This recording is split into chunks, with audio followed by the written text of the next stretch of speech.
What are human rights? How do we know they exist? Why should a man living in filth and poverty deserve the same rights as a man who lives in a properly furnished house? If the man in the house worked for his money, while the impoverished man did not, does the penniless man deserve his rights? To allow our minds to grasp the concept of human rights, perhaps we must first look at the lack thereof.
Between World Wars I and II, over 100 million people were killed. 70% of them were innocent civilians. In response to these atrocities, several pioneers made efforts to avoid any further depravity of this magnitude. In 1945, representatives from 50 countries met in San Francisco to draw up the United Nations Charter. Together, these governments fashioned a higher, global authority. As significant as this charter was, the representatives understood that an additional document to protect human rights was necessary. President Harry Truman aptly closed the ceremony for the UN Charter by declaring, "The first thing we will do is prepare an international Bill of Rights." Therein, a new path was laid to establish a permanent commission on human rights. They unanimously elected Eleanor Roosevelt chair, with her prime objective being the development of a Declaration of Human Rights. This document was to address and represent all countries and all of humanity. Roosevelt, as the U.S. representative, considered herself first and foremost a citizen of the world. I don't know how other people feel, but I always get a lift out of the fact that you can hear all the criticisms and still have faith that the majority of the people will be right. I think it's always a very encouraging thing, and one that we in the Human Rights Commission must have tremendous faith in, because that's really the way that human rights will come to be a reality. Only as the people really come to believe in human rights and want to live for human rights. Roosevelt was not alone in this quest. International parliamentarians, legislators, and some of the most profound individuals in the international community worked tirelessly toward the task of defining what human rights actually were.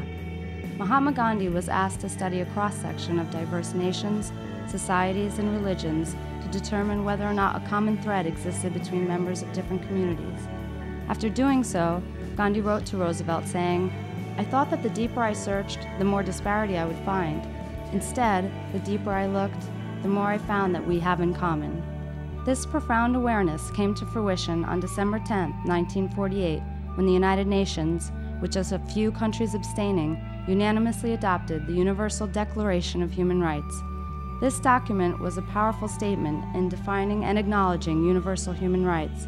However, Due to the conflicts arising from the Cold War, it was understood that it was merely a declaration and not an enforceable document.